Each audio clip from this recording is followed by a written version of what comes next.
사도행전 4장 5절에서 12절까지 말씀을 제가 대표로 봉독합니다. 이튿날 관리들과 장로들과 서기관들이 예루살렘에 모였는데 대제사장 안나스와 가야바와 요한과 알렉산더와 및 대제사장의 문중이 다 참여하여 사도들을 가운데 세우고 묻되 너희가 무슨 권세와 누구의 이름으로 이 일을 행하였느냐. 이에 베드로가 성령이 충만하여 이르되 백성의 관리들과 장로들아, 만일 병자에게 행한 착한 일에 대하여 이 사람이 어떻게 구원을 받았느냐고 오늘 우리에게 질문한다면 너희와 모든 이스라엘 백성들은 알라. 너희가 십자가에 못 박고 하나님이 죽은 자 가운데서 살리신 나사렛 예수 그리스도의 이름으로 이 사람이 건강하게 되어 너희 앞에 섰느니라. 이 예수는 너희 건축자들의 버린 돌로서 집 모퉁이의 머릿돌이 되었느니라. 다른 이로서는 구원을 받을 수 없나니 천하 사람 중에 구원을 받을 만한 다른 이름을 우리에게 주신 일이 없음이라 하였더라. 아멘. 네, 오늘 시간에는 다른 이름은 없다라는 제목으로 함께 은혜를 나누고자 합니다. 계속해서 사도행전 말씀을 살펴보고 있는데 오늘 새벽에는 4장 1절에서 4절 말씀을 통해서 사도들을 감옥에 가두는 그런 핍박이 시작되었음에도 불구하고 예수 믿는 사람이 남자만 5천이나 되었다라는 그 두 구절의 대조를 통해서 핍박이 왔지만 부흥했다는 사실을 확인할 수 있었습니다. 저자 누가가 고난과 성장의 대비를 통해서 박해 속에서도 계속 확장되는 복음의 능력을 기록하고 있음을 살펴보았습니다. 이 시간에는 계속되는 종교 지도자들의 압박과 신문에 사도들이 어떻게 대응하는지 살펴보면서 은혜를 누리고자 합니다. 하룻밤 동안 이제 밤이 어두면 신문하거나 재판할 수 없기 때문에 가두어 두었고 그 다음 날이 되자마자 관리들과 장로들, 서기관들이 예루살렘에 모였는데 그 중심 인물들을 6절 말씀에서 자세히 소개하고 있습니다. 대제사장 안나스는 예수님을 못 박을 때 예수님을 정죄하기 위해서 재판에 회부시켰던 그거에 개입했던 현재는 사실 퇴임한 그런 대제사장입니다. 주 7년에서 15년까지 9년 동안 대제사장직에 있었습니다마는 그는 여전히 대제사장이라는 직분으로 이렇게 그의 직함이 불릴 정도로 우리가 뭐 대통령이 그냥 전 대통령 뭐 이렇게 계속 따라 붙는 것처럼 그에게는 대제사장이라는 직함이 계속 붙어 있을 정도로 그만큼 지배적인 인물이었습니다. 영향력을 행사하는 인물이었죠. 가야바는 그리고 그런 안나스의 사위입니다. 사위로 주 18년에서 36년까지 18년 동안 대제사장직에 있었고 또 사내들인 공회의 의장이었습니다. 따라서 현재로서는 실질적인 그런 대제사장 직무를 수행하고 있고 실질적인 어떤 권세를 행할 수 있는 자였습니다. 또한 이어서 소개되는 요한과 알렉산더는 누구인지 명확하게는 소개되지 않지만 요한의 경우는 주 36년에 이제 그 안나스 가야바 가야바 다음으로 이어서 대제사장직에 오른 안나스의 아들 요나단으로 보고 있습니다. 그리고 마지막으로 대제사장의 문중이 함께했다라고 하는데 이들은 이제 사두개인들 이제 좀 부활이 없다라고 믿고 있는 그들의 이제 가문들로 구성되어 있는 초기 기독교인들을 박해하던 주동 세력들입니다. 이들이 함께 모여서 이제 벼르고 온 거죠. 아침이 날이 새자마자 모여서 막 복음을 예수님이 구세주라고 메시아라고 떠들어대는 이 베드로와 요한을 어떻게 할까 하면서 이제 신문에서 그 책을 잡으려고 그렇게 이제 벼르고 온 거죠. 대제사장의 가문이 언급된 것은 이들이 사내들인 공회에서 그들의 의사결정권을 그 가문이 의사결정권을 다 차지하고 있기 때문에 충분히 이제 두 사도를 심지어 죽일 수도 있는 그런 권한을 행사하기 위해서 모였음을 우리가 이 말씀 이런 모인 사람들에 대한 구체적인 설명을 통해서 우리가 짐작할 수 있습니다. 분위기를 좀 아셔야 돼요. 좀 긴장감이 흐르고 이제 곧 사도들은 말 한마디만 잘못하면 그걸로 책 잡혀서 이 사람들을 당장 쳐 죽여라 이렇게 할 수 있는 상황에 이른 거죠. 7절 말씀 보면 그들은 베드로와 요한을 가운데 세워놓고 공격적인 질문을 합니다. 너희가 무슨 권세와 누구의 이름으로 이 일을 행하였느냐? 그런데 사실 이 질문은 가만히 보면 비본질적인 본질에서 좀 벗어난 질문입니다. 왜냐하면 사도들이 행한 일은 무엇입니까?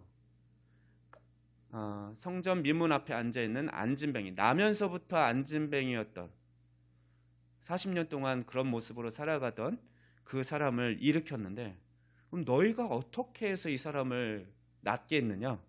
어떻게 일으켰느냐를 먼저 물어야 되는 게 순서입니다. 그런데 그렇게 묻지 않고 어떻게 합니까?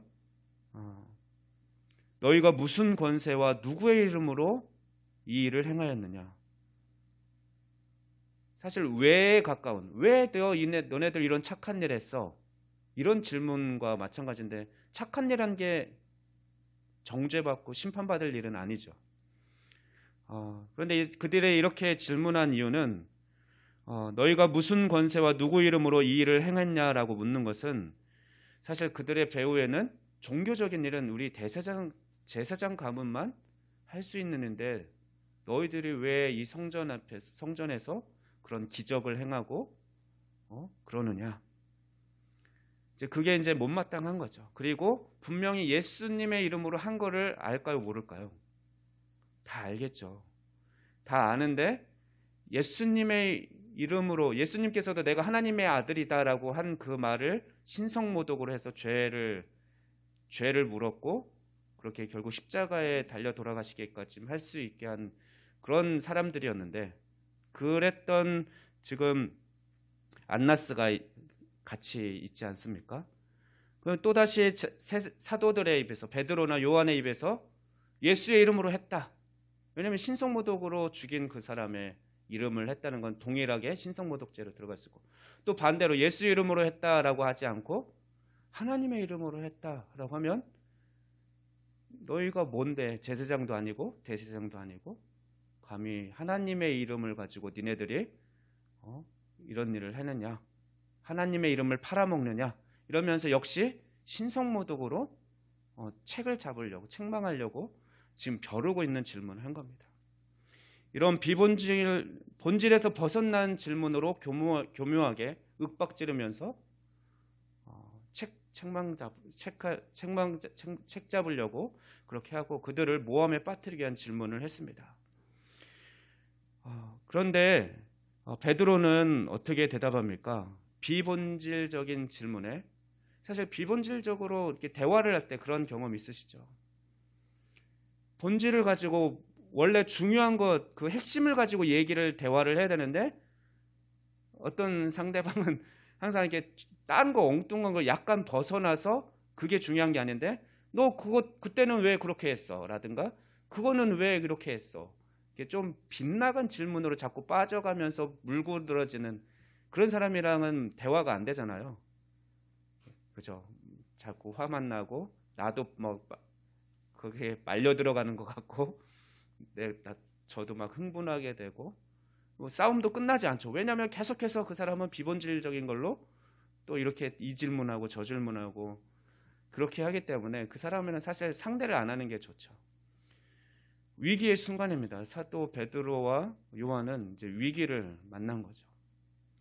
그런데 이런 비본질적인 질문 앞에 베드로가 9절과 같이 본질적인 질문으로 바꾸어서 오히려 야 너희가 이렇게 질문해야 된다라고 바로 잡아주면서 질문을 거꾸로 합니다. 만일 병자에 행한 착한 일에 대하여 이 사람이 어떻게 구원을 받았느냐고 오늘 우리에게 질문한다면 질문을 바로 잡아주는 거죠. 예. 안진뱅이가 일어나게 된 사건은 누구의 권세로 누구의 이름으로 한 것이 중요한 것이 아니다. 하나님이 하신 건 너도 알지 않느냐. 그것은 의로운 일이고 선한 일이다. 착한 일이다. 그게 잘못은 아니지 않느냐.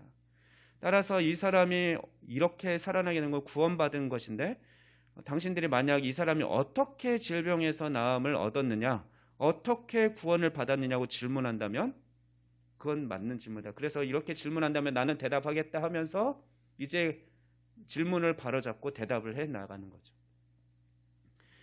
그런데 여기서 우리가 주목할 것은 베드로가 그 위기의 순간에 비본적인 질문에 대해서 본질적인 대답을 질문으로 바꿔서 대답을 할 수 있었던 것을 어떤 능력에서 그런 재치가 나왔는지, 그런 능력이 나왔는지를 사도행전을 기록한 누가는 분명하게 기록하고 있습니다. 바로 그 대답하기 앞절인 8절 말씀을 보십시오. 8절 말씀 보면 이에 베드로가 성령이 충만하여 이르되 라고 합니다.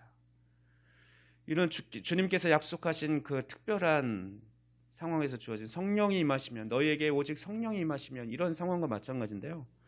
원어적인 의미로도 플레스테이스는 특별한 순간에 영감이 임하는 것, 임하였다라는 어떤 수동태적인 받은 거죠. 그런 순간, 특별한 순간에 순간적으로 임한 그런 영감, 감동, 이것을 의미하는 단어가 쓰였습니다. 그래서 그렇게 성령 충만해서 이제 베드로가 본질적인 질문으로 바꾸어서 대답하기 시작했고, 또 이어서 복음의 핵심을 전하면서 사실 그 질문하고 있는 사도들을 죽이려고 하는 그들을 책망하고 있는 책망에까지 이릅니다. 너희들이 그 예수님을 죽였다. 유일한 구원자 그 예수님을 너희가 죽였다.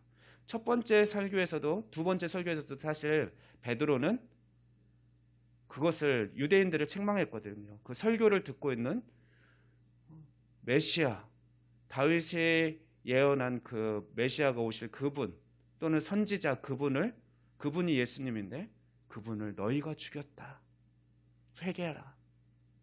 이렇게 선포했는데 사실 이 대제사장 앞에서도 그 예수님의 이름 그분밖에 없다. 우리를 구원하죠. 우리 온 이스라엘이 그렇게 평생 동안 고대하고 기다렸던 메시아, 그분은 예수, 나사렛 예수 이름, 그 이름밖에는 우리에게 주어진 분이 없다라고 선포합니다. 누가가 그것을 놓치지 않습니다. 순간적으로 성령님께서 대답할 것을 베드로에게 주신 것을 8절 말씀에서 기록하고 있습니다. 우리도 역시 매 순간 베드로처럼 성령의 인도하심을 받고 그런 말하는 그리스도인이 되어야 할 것입니다. 아마 여러분들 이미 살아오면서 그런 경험이 있을지 모릅니다. 야, 내가 어떻게 그런 대답을 했지? 라고 자신도 깜짝 놀랄 정도로 하나님께서 또 재치 있는 대답이나 또는 위기를 모면할 수 있는 그런 지혜의 말씀을 우리 입에 넣어주신 그런 경험이 있을 것입니다. 성령 충만함으로써 또 하나님 나라를 위해서 또 복음을 위해서 그렇게 살아갈 때 이런 역사들이 있는 것이죠. 이런 하나님의 놀라운 역사들을 좀 더 사모하면서 우리가 다이나믹한 그런 신앙생활을 하면 좋겠다는 생각을 했습니다. 이제 신속하고 또 그런 명확한 복음으로 베드로는 대답을 합니다. 이제 질문을 바꾸어서 가르쳐줬고 너희가 이렇게 질문했어야 된다. 이런 선한 일에 대해서 너희가 어떻게 했느냐? 라고 질문한다면 그러면서 10절에서 12절까지 이제 본문 나머지 부분에서 복음을 담대하고 신속하게 그것도 확신에 차서 그렇게 증거합니다. 너희와 모든 이스라엘 백성들은 알라. 너희가 십자가에 못 박고 너희가 아마 이렇게 눈 부릅뜨고 대제사장들 보면서 이렇게 했을지 모르죠. 너희가 이렇게 했을지 모르죠. 너희가 십자가에 못 박고 하나님이 죽은 자 가운데서 살리신 나사렛 예수 그리스도의 이름으로 이 사람이 건강하게 되어 너희 앞에 섰느니라. 이 예수는 너희 건축자들의 버린 돌로서 집 모퉁이 돌의 머릿돌이 되었느니라. 다른 이로서는 구원받을 수 없나니 천하 사람 중에 구원을 받을 만한 다른 이름을 우리에게 주신 일이 없음이라 하였더라. 참 멋지지 않습니까? 위기의 순간이에요. 자칫 말 잘못하면 감옥에 갇히거나 죽을 수 있는 그런 상황인데도 확신에 차 있기 때문에. 왜냐하면 경험했잖아요. 부활하신 예수님을 경험했고 또 부활하시면서 성령님을 약속했는데 그 약속대로 실제로 성령님이 임하셨고 3,000명이 회개하고 또 수많은 사람들이 주께로 돌아오는 그 능력을 경험했고 또 당장 뭡니까? 어제는 안진뱅이를 일으키는 그런 역사도 경험했단 말이에요. 두려울 것이 없죠. 확신에 차서 베드로는 이렇게 복음을 선포했습니다.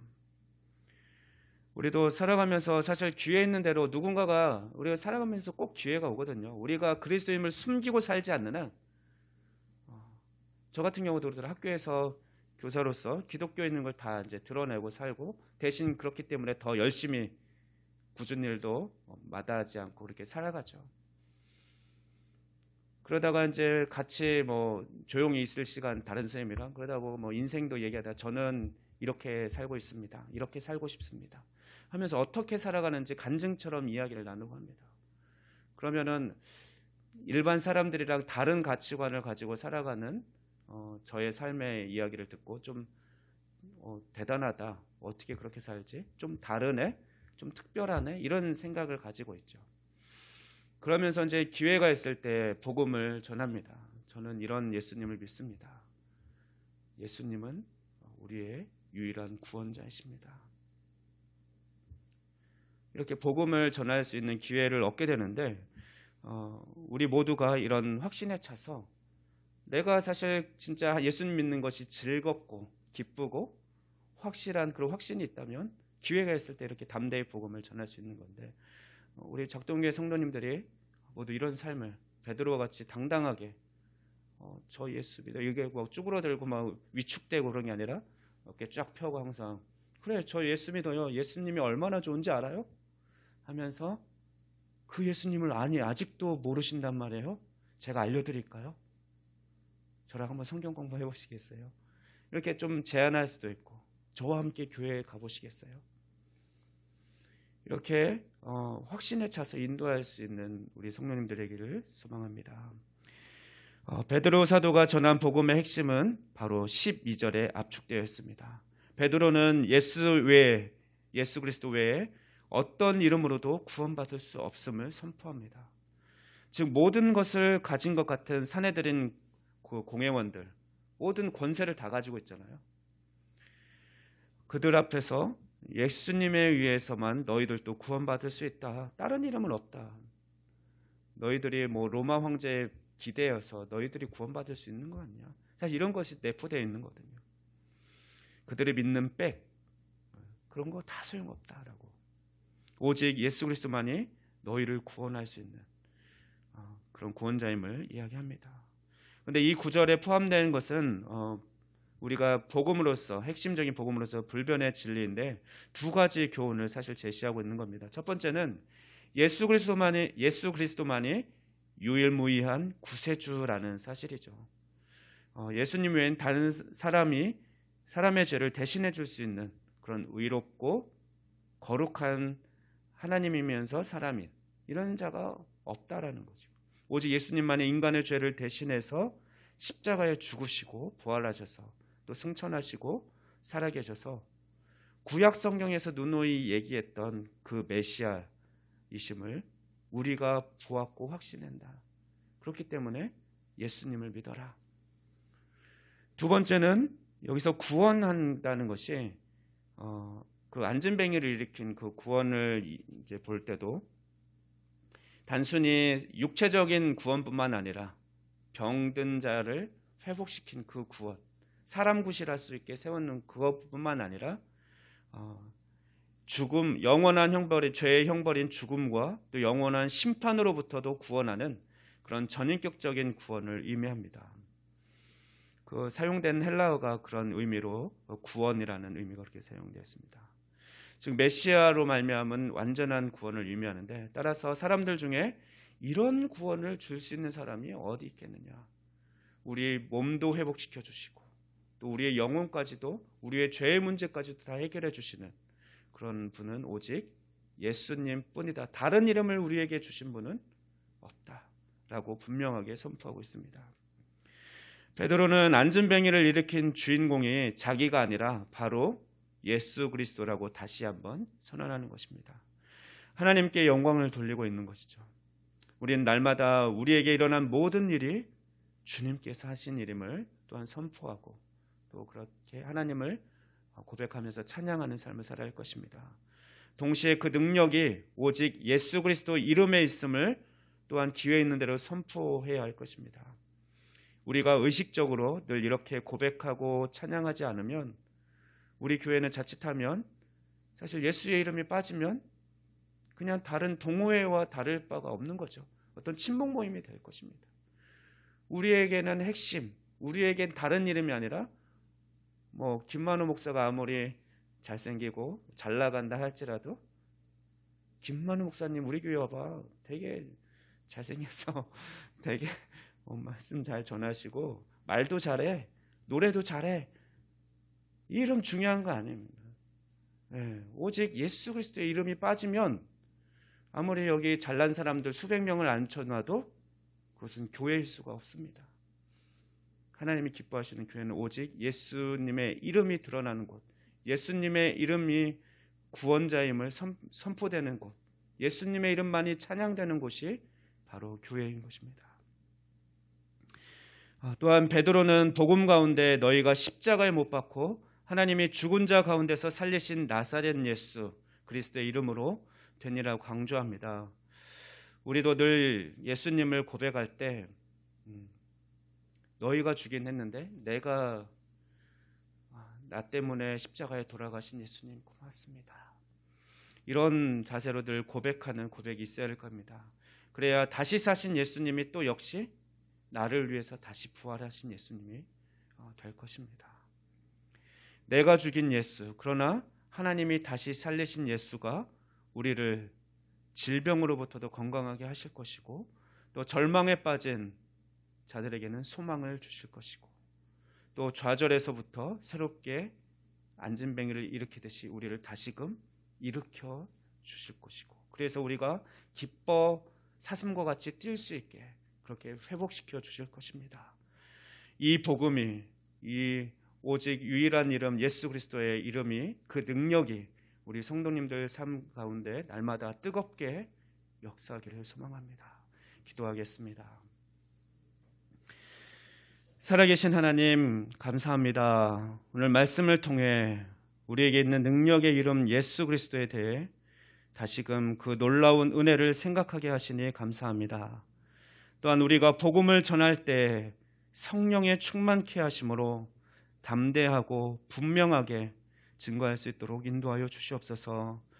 우리가 교회로 모일 때 비본질적인 방법과 수단에 대해 나누기보다는 예수님이 하신 놀라운 일들에 대해 나누게 하시고 또 앞으로 하나님께서 행하실 그런 선한 일들, 본질적인 것들에 대해 집중해서 우리가 함께 나누고 기뻐하는 우리 교회가 되게 하여 주시옵소서.